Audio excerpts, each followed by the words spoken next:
안녕하세요, 블랙사입니다. 자, 지금 현재 전 세계 전기차 시장 규모가 가장 큰 곳은 바로 중국입니다. 전 세계에서 판매되고 있는 전기차의 절반가량이 현재 중국에서 판매가 될 정도로 중국은 전기차 시장의 블랙홀이 되어가고 있는데요. 강력한 내수 시장과 함께 오랫동안 준비해온 이 전기차 시장의 개화기를 맞아서 내연기관차 시대에선 이 명함도 내밀지 못했던 중국이 전기차 시대에서 어떤 역할과 비중을 차지하게 될지 궁금하기도 하고 기대도 되는데요. 자, 중국 정부에서도 2025년에 판매되는 신차의 20%를 전기차로, 40%는 이 하이브리드 차로 전환할 계획이라고 밝혔고, 2030년에는 전기차 비중을 40%, 2035년에는 50%까지 확대할 방침이라고 합니다. 자, 최근에 업계에서 추정한 2025년 중국 신차 시장의 규모는 2681만 대인데요. 중국 정부의 친환경, 이 친환경차 로드맵을 기준으로 본다면 5년 뒤엔 1600만 대의 친환경차 시장이 열리게 되는 셈입니다. 자, 그 중에서 순수 전기차의 비중은 530만 대 정도가 될 것으로 전망을 하고 있는데요. 자, 탈내연기관차와 함께 친환경으로의 전환이 정말 빠르게 일어난다고 보시면 될 것 같습니다. 자, 이런 로드맵에 따라 움직이려면 지금부터 많은 것들이 바뀌고 새로운 것들이 생겨나면서 전기차와 2차전지 산업에 일대 지각 변동이 일어날 것으로 보이고요. 앞으로 중국뿐만 아니라 글로벌 시장까지 생각을 한다면 우리는 이렇게 새롭게 성장하고 있는 산업에 중장기 투자를 해야 한다고 생각을 합니다. 정말 잠깐의 이벤트성이 아닌 한 산업의 이 구조적인 성장기가 이제 막 시작되고 있기 때문에 정말 눈여겨보면서 투자를 해 나갔으면 합니다. 자, 중국에서 지난 8월에만 전기차와 플러그인 하이브리드 차가 30만 4천 대가 팔렸다고 하는데요. 자, 전기차 판매가 월간 기준으로 30만 대를 넘어선 건 이번이 처음이라고 합니다. 작년 8월과 비교하면 80%, 전월보다는 24%나 증가한 수치인데요. 자, 중국의 1월에서 8월 사이에 판매된 전기차는 164만 3천 대로 전년 동기 대비 무려 220%나 증가를 했다고 합니다. 정말 빠르게 바뀌고 있다는 생각을 다시 한번 하게 되고요. 하지만 여전히 시장은 변화되어질 이 파이가 더 많이 남아있다는 걸 꼭 다시 한번 생각해 보시기 바랍니다. 이제 시작이라는 점을 염두에 두고 이 시장을 바라볼 필요가 있을 것 같습니다. 자, 중국의 최대 전기차죠. BYD인데요. 전기차와 함께 내연기관차도 만들고 있습니다. 자, 거기에다 2차전지, 배터리까지 CATL에 이은 중국 내 2위의 점유율을 차지하고 있고 글로벌 4위의 이 배터리 점유율을 가지고 있죠. 자, 워런 버핏도 오랫동안 이 투자를 하고 있는 만큼 BYD의 성장성은 정말 앞으로도 엄청날 것 같고요. 최근의 주가 흐름도 상당히 좋죠. 자, 2차전지 세계 1위의 점유율을 차지하고 있는 CATL과 더불어서 앞으로 눈여겨봐야 할 것 같습니다. 자, 이런 BYD의 8월 전기차 판매 대수는 6만 858대로 전월보다 21%나 늘어났고요. 중국 내 전기차 판매 1위를 차지했습니다. 자, 그리고 저가의 이 초소형 전기차인 홍강 미니 EV로 이 전기차 대중화에 앞장서면서 돌풍을 일으키고 있죠. 울링 자동차가 3위를 차지했는데, 자, 중국은 전기 자전거와 함께 초소형 전기차의 수요가 큰 나라입니다. 자, 그리고 예전부터 이런 인프라를 통해서 충전에 대한 이질감이 없는 나라이기도 한데요. 제가 10년 전에 중국 출정에서도 BYD의 이 전기택시와 전기자전거 등은 수없이 많이 봐왔습니다. 자, 그 당시에는 신선하다 정도였지만 그런 축적된 노하우를 바탕으로 전기차 시장 개화기를 맞이하고 있는 지금에는 정말 폭발적인 성장을 보여주는 것 같습니다. 자, 샤오퐁과 니오 등 새로운 전기자동차 업체들도 계속 등장을 하고 있고 지난 8월에 내연기관차 자동차를 포함한 중국에서의 전체 판매 대수는 179만 9천 대로 작년 8월 대비 18%나 감소를 한 반면에 이 전기차 등 친환경차의 보급률은 높아지고 있죠. 자, 이런 관점에서 본다면 우리는 지금 어디에 투자를 하는 것이 맞을지 다시 한번 생각해 보시기 바랍니다. 자, 이번에는 유럽으로 넘어와서 유럽은 이미 전기차 등 친환경차로 넘어온 지 꽤 오래되었는데요. 자, 지난해 유럽연합은 환경 규제를 강화하고 이 전기차 등록 대수를 전년 대비 2배 이상 늘리는 등 이 전기차 개발과 보급에 있어서 가장 적극적인 모습을 보이고 있습니다. 지난해 이후의 전기차 등록 대수는 133만 대로 지난해 중국 전기차 등록 대수인 125만 대를 소폭 넘어서는 수치를 기록하기도 했는데요. 자, 단일 국가로 125만 대를 판매한 중국은 다시 봐도 전기차 등 이 친환경차의 침투율이 상당히 높은 것 같습니다. 단연코 현재 전기차 시장은 중국이 이끌고 있다고 해도 과언이 아닐 것 같고요. 그 뒤를 이어서 EU, 유럽연합이 바짝 따라가고 있는 것 같습니다. 독일은 전기차 등록을 늘리기 위해서 지난해 4만 유로 이하의 이 전기차와 하이브리드 차의 보조금을 각각 6천 유로와 4,500 유로로 지급을 했었는데요. 자, 기존 보조금보다 50%가 늘어난 금액입니다. 자, 그와 함께 독일은 2030년까지 전기차 충전소를 100만 개로 늘린다는 계획을 세우고 있는데 내연기관차의 본고장에서도 전기차와 하이브리드 차 등 이 친환경 차로의 전환이 정말 빠르게 일어나고 있는 것 같습니다. 최근에 현대 기아차의 점유율도 꽤 늘어나고 있죠. 특히 기아차의 유럽 내 판매 비중에서 이 독일이 20%로 가장 크다고 합니다. 자, 그만큼 유럽 시장은 친환경 차로 전환이 그 어느 나라, 어느 지역보다도 빨랐지만 앞으로의 전환 속도는 더욱더 가팔라지지 않을까 생각을 해봅니다. 자, 이제 하나 남은 게 있죠. 북미 지역인데요. 현재 중국 시장과 유럽 시장 그리고 북미 시장이 이 전기차 등 친환경차 시장의 3대 시장이라고 할 수가 있는데 하지만 그동안 북미 시장은 중국이나 유럽보다 친환경 차로의 전환이 늦었던 건 사실입니다. 자, 지난 정부의 정책과도 맞물려 있어서 그런데요. 어쨌든 이번에 바이든 정부가 들어서면서 완전히 바뀌게 됐죠. 취임 첫날 파리 기후협약에 재가입을 하면서 미국 자동차 업계는 전기차 사업 계획을 쏟아내고 있고 정부 정책도 모두 바뀌고 있습니다. 미국 최대 자동차 기업 중에 하나인 포드는 2025년까지 전기차와 자율주행차 개발에 총 32조 6천억 원을 투자하겠다고 밝혔고 GM 역시 30조 원을 쏟아부어서 전기차 개발을 함과 동시에 2035년까지 내연기관 자동차의 판매를 중단할 계획이라고 합니다.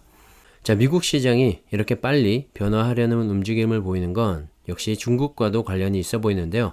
현재 친환경이라는 명목하에 가장 빠르게 이 전기차로 전환되고 있는 나라가 바로 중국이기도 하고 그런 중국에 잠식당한 이 전기차 분야를 되찾아오기 위한 전략도 담겨 있는 것 같습니다.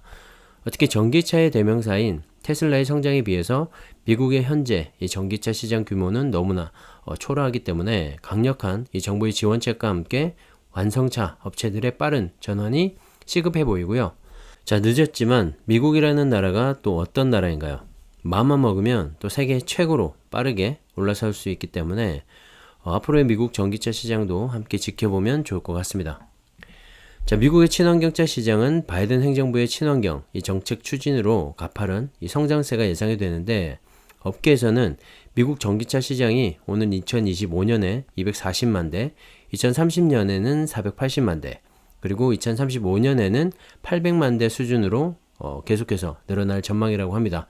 현재 미국은 2030년까지 수소차와 플러그인 하이브리드 차를 포함한 이 전기차 판매 목표를 전체 판매의 50%로 설정하고 이 강화된 온실가스 배출과 기업 평균 연비 기준을 제시하고 있는데요. 자, 미국의 완성차 업체들이 전기차로의 빠른 전환을 위해서 무엇이 가장 필요할까요? 네, 바로 2차전지 배터리입니다. 자, 중국은 앞서 말씀드렸듯이 CATL과 BYD를 중심으로 2차전지 배터리 시장을 장악해 나가면서 이 전기차의 확대 보급과 함께 큰 성장을 하고 있는데요.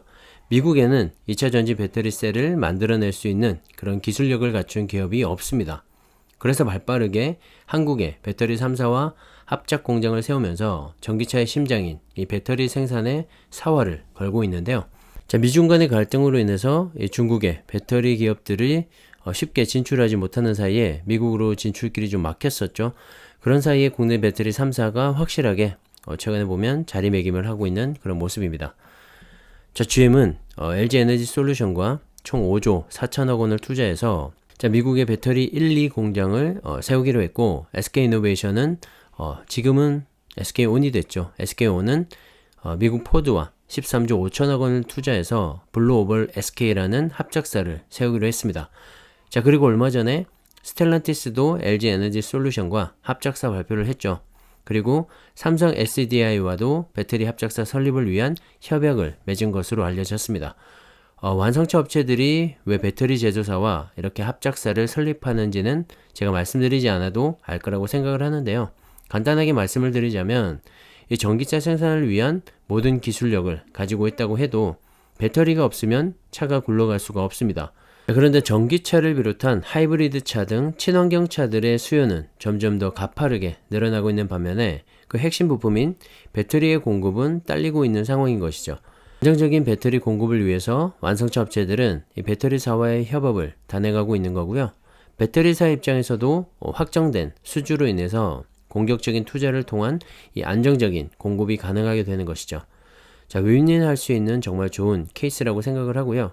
국내의 배터리 3사는 합작사 외에도 자체적인 공장 증설도 함께 진행을 하고 있기 때문에 앞으로 이렇게 늘어나게 될 전기차에 대응해 나가게 될 텐데요. 자, 이렇게 많은 증설을 한다고 해도 이 배터리 부족 사태는 막을 수 없을 걸로 보여서 향후 1, 2년 뒤에는 정말 배터리 대란이 일어나지 않을까 생각을 합니다. 자, 이렇게 미국 시장의 변화에 따라서 미국에서 판매가 높은 도요타도 미국 내 새로운 생산 계획을 발표했는데요. 2030년까지 미국에서 자동차 배터리에 34억 달러, 하나로 약 4조 원 규모의 투자 계획을 발표했습니다. 자, 세부 투자 계획은 밝히지 않았지만 2025년부터 생산을 시작할 미국 내 새로운 배터리 공장 건설에 1조 5천억 원을 먼저 투입한다고 합니다. 특히 리튬이온 배터리를 중심으로 한 이 하이브리드 차 배터리의 생산에 초점을 맞추기로 했는데 현재도 도요타의 장점인 하이브리드 차를 확대 생산할 계획인 것 같습니다. 자, 이어서 전기차 개발과 보급도 계획을 하고 있겠죠. 하지만 일본의 완성차 업체들은 여전히 보수적인 시각이 큰 것 같은데요. 시장의 변화에 능동적으로 대처를 잘하지 못한다는 겁니다. 자, 스마트폰이 나왔을 때도 그랬죠. 삼성과 애플의 양강 체제에 중국의 저가 공세에 밀려서 도태하고 말았는데요. 이런 전철을 또 밟게 되지 않을까 하는 생각도 듭니다. 전기차 시장은 이미 너무나 치열한 각축전이 벌어지고 있는데 아직까지 일본은 하이브리드에 초점이 맞춰져 있는 것 같고요. 시장 대응도 상당히 느린 것 같습니다. 2030년까지 전 세계적으로 200만 대의 무공해차 판매를 목표로 미국 시장에서 150만 대에서 180만 대를 제시했는데 과연 이 도요타의 생각대로 흘러가게 될지도 지켜볼 만할 것 같습니다. 자, 지금은 판매 순위에서 미국 내 상위를 랭크하고 있지만 테슬라를 비롯한 이 GM, 포드와 요즘 핫한 제네시스를 필두로 한 현대기아차의 선전, 그리고 리비안과 같은 신생 전기차의 공세를 과연 막아낼 수 있을지 제 개인적인 생각이지만 일본의 완성차는 전기차 시대와 함께 서서히 저물어 가지 않을까 조심스럽게 생각을 해봅니다. 자, 중국의 스마트폰 업체 샤오미가 2024년부터 전기차 양산을 시작한다고 밝혔는데요. 앞으로 도요타의 입지는 더욱더 줄어들지 않을까 생각을 하고요. 자, 어쨌든 이 샤오미의 주가는 발표와 함께 5% 급등을 했다고 하는데 향후 10년 동안 100억 달러를 투자할 계획인 만큼 중저가 전기차 시장에서 이 샤오미의 영향력이 어디까지 올라올지 지켜보는 것도 상당히 재밌을 것 같습니다. 애플의 아이폰을 위탁 생산하고 있는 대만의 폭스콘도 전기차를 만든다고 합니다. 시제품 3종을 공개했는데 MIH라는 규격화한 이 부품을 조립해서 전기차를 만든 모듈식 플랫폼을 바탕으로 5년 안에 40조 원 이상의 시장을 창출해낼 것으로 기대를 하고 있습니다. 자, 그리고 이번 시제품을 통해서 애플카 프로젝트에 참여할 가능성까지 높아지고 있는 상황이라서 폭스컨의 행보도 앞으로 주목할 필요가 있을 것 같고요. 정말 전기차 시장으로 바뀌게 되면서 이 완성차 업체들의 경쟁은 더욱더 심화되고 있는 것 같습니다. 자, 그에 반해서 이들 전기차의 핵심 소재죠. 2차전지 배터리 시장은 한정되어 있는데요. 중국의 CATL과 BYD, 그리고 한국의 LG에너지 솔루션, SK온, 삼성 SDI로 압축이 됩니다. 이들 5개사 기업의 전체 시장 비중만 해도 70%를 넘고 있고 앞으로 그 비중은 더욱더 심화될 것으로 보이는데요. 그래서 치열한 경쟁에 이 전기차 시장보다는 핵심 소재인 배터리 기업에 투자를 하는 것이 더 효과적인 성공 투자의 방법이지 않나 생각을 합니다. 자, 2차전지 관련해서 한국과 중국 기업의 ETF를 계속해서 말씀드리고 있는 이유이기도 하고요. 배터리 3사, 배터리셀 3사 외에도 2차전지 소재 부품주들까지 포함이 되어 있기 때문에 정말 안정적으로 중장기 투자에 적합하지 않나 생각을 합니다. 최근에 많이 올랐다고 말들이 많긴 한데 사실 오르긴 많이 올랐죠. 하지만 계속해서 추천을 드렸었기 때문에 이미 안정적으로 보유하고 계실 거라고 생각을 하고요. 이미 많이 올라온 것 같지만 산업의 구조적인 성장을 생각해 보면 아직까지 멀었다는 생각입니다. 2차전지 배터리만큼은 말이죠.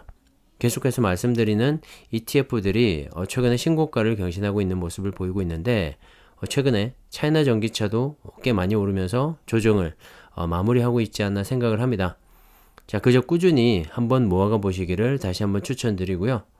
하지만 투자는 항상 신중하게 하시는 게 맞고 제 얘기는 역시 참고만 하셔서 꼭 성공 투자하시기를 응원드리겠습니다. 자, 오늘은 여기까지 하겠습니다. 감사합니다.